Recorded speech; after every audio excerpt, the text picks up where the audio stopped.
maandamano yatakayokuwepo ni ya watu kwenda vituoni kupiga kura.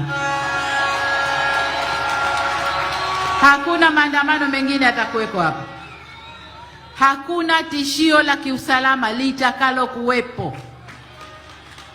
Anayesema ni Amiri Jeshi Mkuu wa nchi hii. Niwaombe ndugu zangu, twendeni mkapige kura. Matusi niachieni mimi, na yabeba kwa niaba yenu.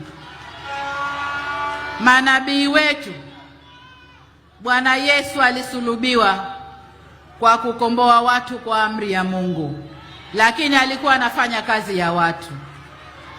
Nabii Muhammad alipigwa mpaka akatolewa meno kwa kufanya kazi ya kukomboa watu kwa amri ya Mwenyezi Mungu. Samia Suluhu aliapa kuitumikia Tanzania, na ndicho ninachokifanya. Niliapa kuilinda nchi, na ndicho ninachokifanya.